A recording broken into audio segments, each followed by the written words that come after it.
Assalamualaikum warahmatullahi wabarakatuh. Perkenalkan, nama saya Nur Aida dan di sebelah saya ada Bang Ryan Minor.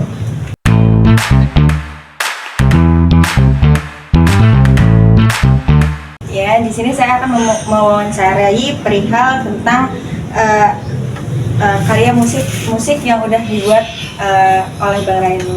Yang pertama yaitu apa sih motivasi Abang untuk menciptakan sebuah karya? Kalau untuk sebuah karya itu pasti awalnya kan dari sebuah keresahan sih, keresahan diri pribadi, lingkungan, mungkin dari hal-hal sekitar dulu, hal-hal yang dekat dengan kita, mungkin itu salah satu jadi jadi suatu keresahan, dan keresahan itu adalah ide awal dari sebuah karya. Kenapa Abang memilih untuk dituangkan dalam karya seni? Kenapa enggak ke yang lain gitu Bang? Atau dari sebuah tulisan atau? Ya mungkin setiap orang kan punya media masing-masing untuk mengungkapkan ekspresi ya. Contohnya ketika bahasa itu tidak bisa menyampaikan, di situ fungsi seni untuk menyampaikan. Makanya, dan kebetulan disiplin saya ilmunya musik, saya menuangkannya lewat musik. Seperti itu. Itu dari lingkungan, dari keluarga? Dari lingkungan sekitar, dari keluarga juga. Udah berapa tahun berkecimpung di dunia seni ini? Berapa tahun baru? 98 lah. 98 tahun. Karya pertama kira-kira? Karya pertama itu SD kelas 4 tuh lagu itu lagu cinta-cintaan awal. Jadi SD itu udah main ukulele. Nah karena kebetulan kakak juga gitaris, jadi saya belajar juga ukulele. Nah entah nggak tahu kenapa jadi SD itu buat lagu. Udah sih, itu karya awal tuh pas SD buat lagu. Judulnya tuh Rinduku. Terus untuk teknik yang digunainnya untuk membuat karya ada teknik tertentu nggak sih Bang? Enggak sih, mungkin lebih ke konsep dulu kan, gimana matengin sebuah konsep. Jadi proses matengin konsep itu paling ngerokok, ngopi sendiri, kontemplasi kan, ngelamun tengah malam, itu aja sih. Kira-kira konsep awal itu tiba-tiba ngelihatnya dari sisi mana sih Bang? Apa dari lingkungan atau tiba-tiba ngelihat air hujan kayak ini bagus nih dijadiin karya? Ya pasti dari lingkungan lah, lingkungan sehari-hari. Apa yang dari lingkungan, dari pengalaman empiris, itu yang paling sering diangkat. Kalau dari banyaknya karya Abang ini ada ya sih karya yang menggambarin diri Abang banget gitu? Kayak, ini lagu nyeritain tentang gue banget nih. Mungkin karya terbaru saya itu judulnya Sampai.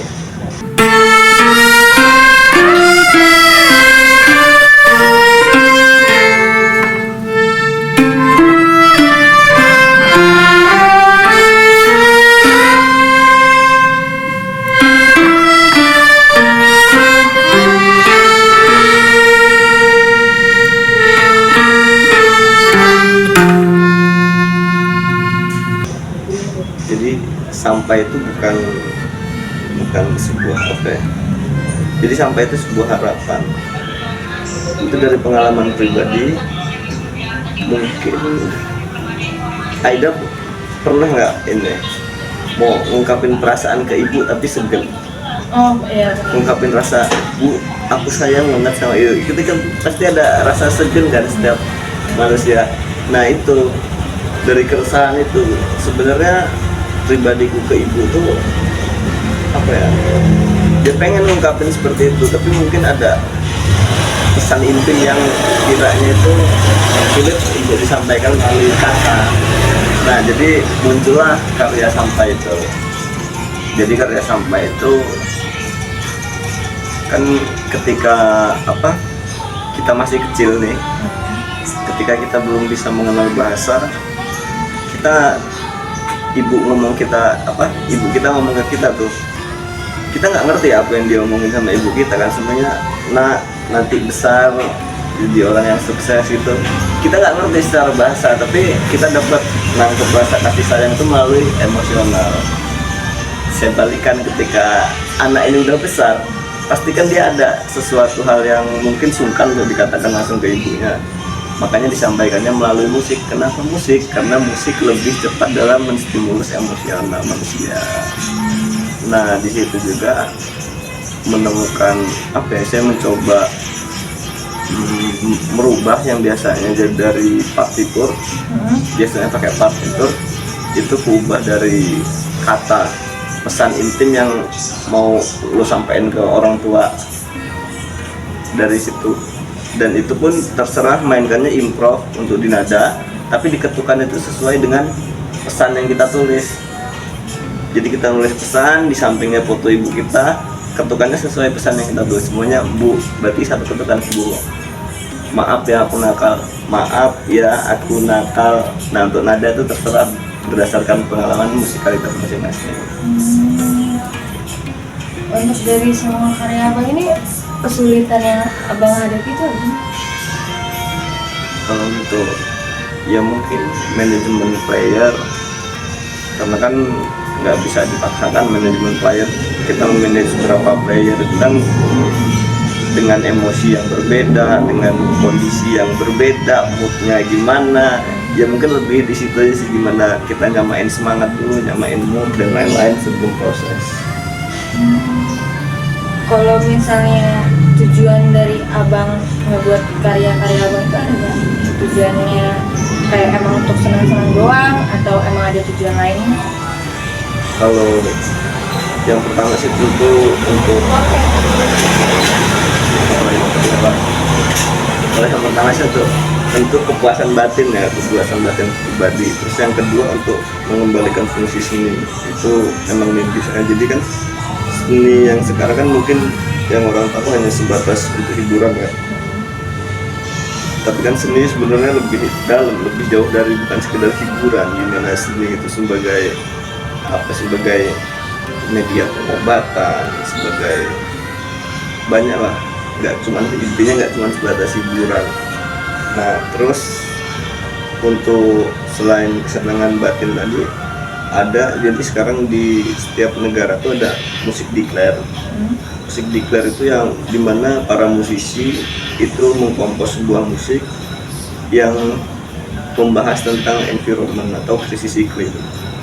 Nah, kebetulan di tahun 2024 itu karya yang berjudul Tanah Keramat Telah Kiamat.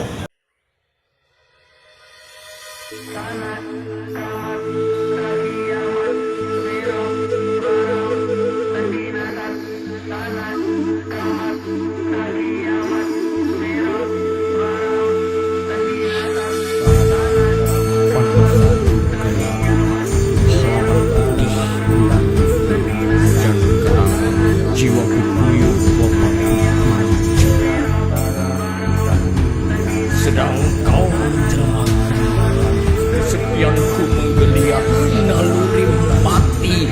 Tanah keramat telah kiamat, merah bara lalu lintas.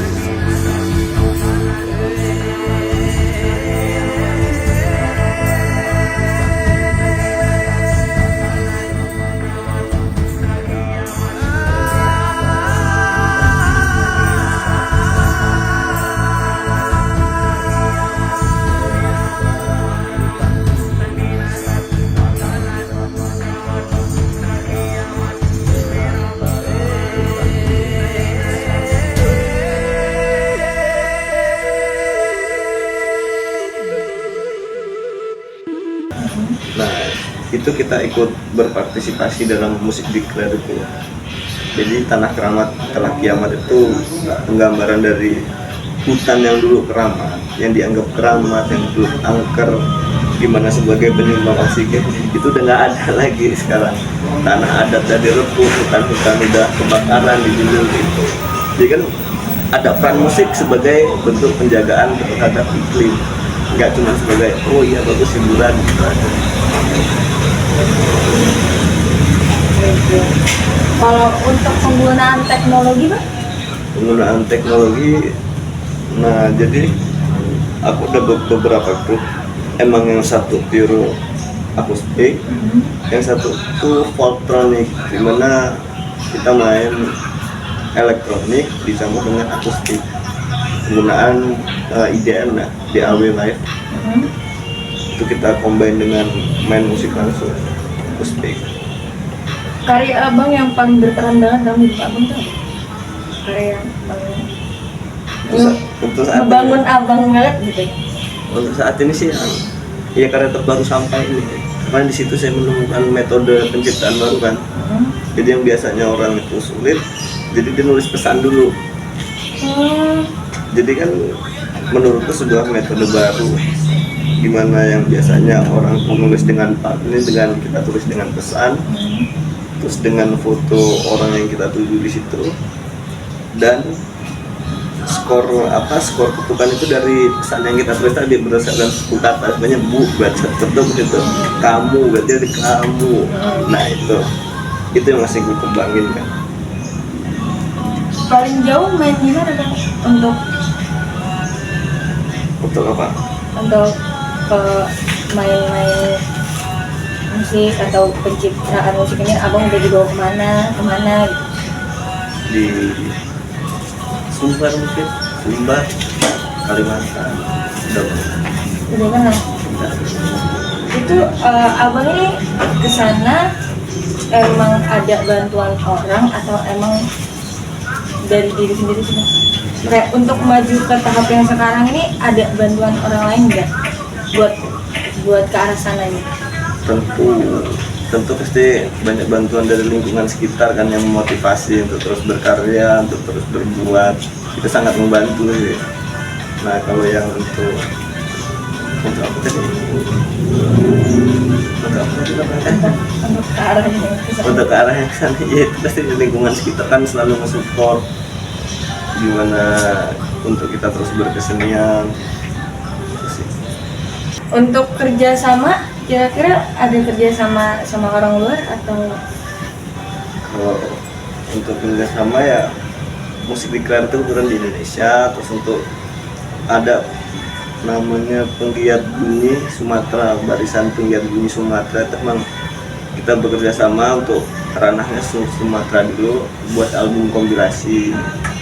Nah dan kebetulan baru kemarin ini jadi ada residensi dari Australia Jepang, itu residensi dengan seniman tari Kiki Dimeto.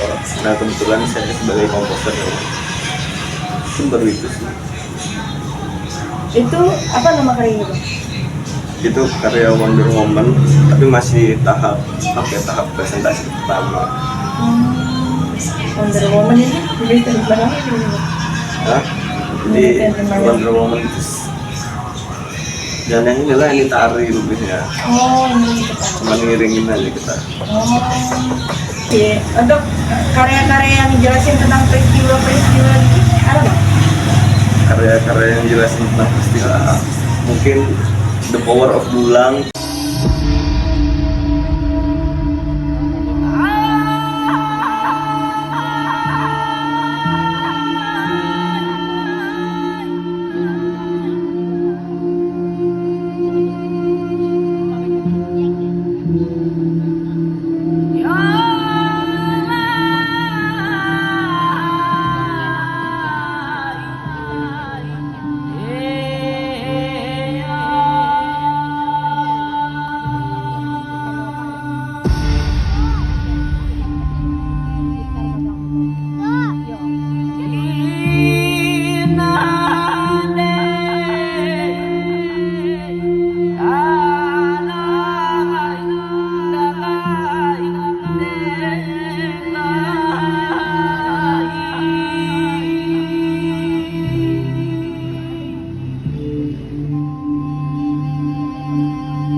The Power of Dulang itu gimana ngejelasin apa ya, sejarah ya mungkin ya, sejarah dimana dulang itu namanya ada selawat dulang kalau di Sumbar. Itu sholawat Jadi ketika para tokoh agama Sumbar ini belajar ilmu agama ke Aceh, dan ketika dia di sana, dia kan di Aceh kan ada rapai tuh, sejenis rebana. Dan ketika dia pulang ke Sumbar itu kan di Sumatera Barat mungkin tidak ada, jadi diganti pakai talam. Talam tuh kayak apa ya, kayak wadah yang gede, seng tau nggak? Seng Bulat ya, tahu. yang kayak tampah tapi seng, itu selawatannya pakai itu. Nah itu kan zaman dulu, dan itu masih hidup sampai sekarang. Nah setelah itu aku coba transformasikan ke dalam bentuk kebaharuan, jadi lebih ke dari yang tadinya rebana berubah menjadi talam, kita ubah lagi menjadi sound baru yang tapi asal bunyi itu dari talam itu, dan itu udah kita pentaskan di Kebudayaan Nasional 2023 yang di UNESCO tadi itu, Pak? bukan yang di Sumbar, Ini di Sumbar, beda ya. yang di Festival Pusako ya. Berapa hari kira-kira untuk membuat karya ini? Kan pastinya dari alat musik ini ke sini tuh agak lumayan Ya ribet kan? mungkin 1,5 bulan itu. Itu sendiri atau dibantu yang? Itu kebetulan di Sumbar pada grup namanya Ryan dan Om Kara. Jadi kita bareng-bareng sama kawan-kawan tuh ngulik apa yang bisa diangkat, apa yang kiranya cocok, apa yang enggak. Apa yang buat abang memilih apa sih alat musik ini buat dijadiin karya? Ya karena unik kan, dari zaman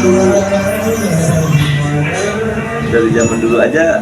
Nah, ketika tokoh agama ini dia udah bisa, ketika nggak ada rebana tuh dia punya inisiatif diganti dengan talam, tapi esensi dari sholawatnya itu tidak hilang kan. Dia hanya berubah bentuk dari rebana ke talam, cuma bentuknya aja tapi esensinya enggak. Dan sampai saat ini kan masih tetap sholawat berulang pakai talam, dan saya coba transformasikan lagi, mungkin berlaku 100 tahun 200 tahun ke depan ketika talam itu udah nggak ada, jadi lebih ke soundscape, bukan lebih ke soundscape, lebih ke dalam bentuk sound yang jenis baru, tapi sumber bunyinya tetap dari talam dan tidak menghilangkan esensi dari sholawat itu sendiri. Itu grupnya abang sendiri yang buat atau emang? Ya grup sendiri, ya ramean dan kawan-kawan. Ryan dan Om Kara itu udah 6 personil.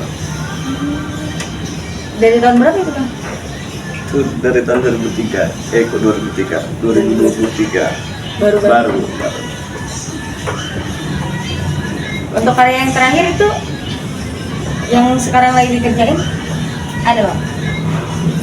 Ya masih sampai karya yang sampai tadi, karena kan baru 2 kali dipentasin tuh. Ya masih bakal cari terus, kayaknya belum selesai. 2 kali pentasnya masih ngerasa kurang aja. Untuk dengan yang metode tadi tuh, yang dengan pesan itu gantiin partitur dan foto, dan apalagi ada peluang di situ, kayak menurutku baru aku kan, kayaknya peluangnya mungkin di situ, lebih matengin ke karya itu. Ada gak sih Bang harapan abang dari karya-karya abang ini? Dari kan abang bilang karya yang abang buat ini untuk biar seni ini makin dikenal. Terus harapan abang dari karya-karya seni yang abang bangun ini, ada gak harapan yang besar Bang? Ya tentu berharap ya, mungkin karya itu udah kayak anak ya.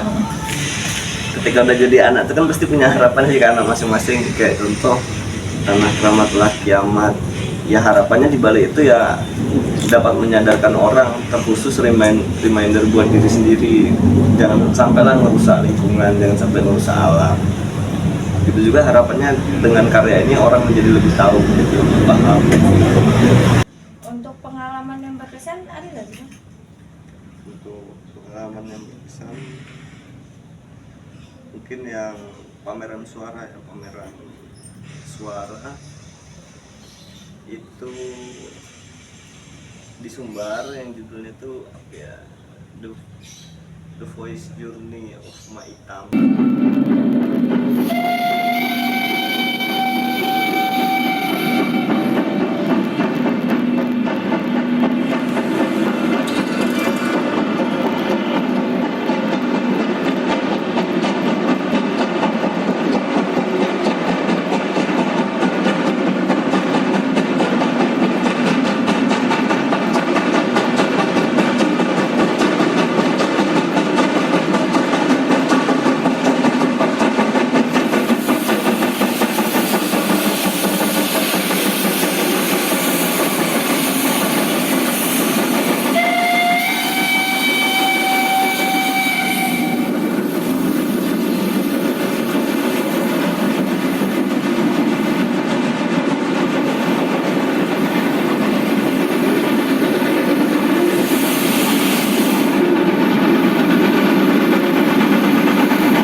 karya itu kolaborasi sama seniman rupa dari Sumbar, seniman senior. Dan terus pameran suara itu jadi pameran di gerbong. Jadi gerbong itu dihiasi nama sketsa, di mana sketsa itu adalah sketsa gambaran. Jadi tambang batu bara sawah, tambang batu bara Ombilin Sawalunto. Sama di situ di setel musik saya. Jadi musik saya tuh mewakili beberapa kesenian dan tradisi yang dilewati kereta api sang pengangkut batu bara ini tadi. Jadi kan di Sumbar tuh ada kereta api pertama tuh, itu namanya tuh Mak Hitam, dia punya nama sendiri, sebutannya tuh Mak Hitam. Jadi dia kerjanya ngangkut batu bara dari tambang batu bara Ombilin Sawalunto menuju ke pelabuhan Teluk Bayur. Nah, jadi selama dari Sawalunto menuju Teluk Bayur itu kan melewati keberagaman tradisi dan kesenian tradisi. Nah, saya menggambarkannya lewat soundscape itu. Jadi emang orang itu dia bisa duduk di situ, emang kayak kereta beneran, emang posisi gerbong beneran. Lalu dengan sound surround saya buat, jadi seolah-olah kereta itu berjalan. Oh, saya udah sampai di Padang Panjang nih. Oh, saya udah sampai di Padang Pariaman. Kan dengan keseniannya kan udah kecilan nih. Oh, di sini kesenian, oh berarti kita udah sampai sini tuh. Nah, mungkin itu dalam acara aktivasi warisan dunia UNESCO revolusi industri 1.0. Itu yang sekarang masih di setel. Nah, untuk apa itu soundscape-nya, yang karya soundscape itu kemarin diletakkan di ini, ada imitasi Mak Hitam tadi, dan soundscape itu ditaruh di BPK Wilayah 3, Badan Pelestarian Kebudayaan Wilayah 3 di Sumatera Barat. Itu gimana sih Bang cara biar karya abang tuh diterima oleh kalangan sana?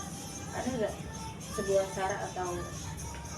Nah, menarik. Jadi karya itu nggak apa ya, nggak mesti orang itu harus menerima, tapi setelah karya itu hadir, kayak contoh karya yang pameran suara ini ya, yang Mak Hitam Voice Journey itu, jadi ada bapak-bapak tuh nangis gitu ya. Saya keinget bapak saya jualan beras di kereta,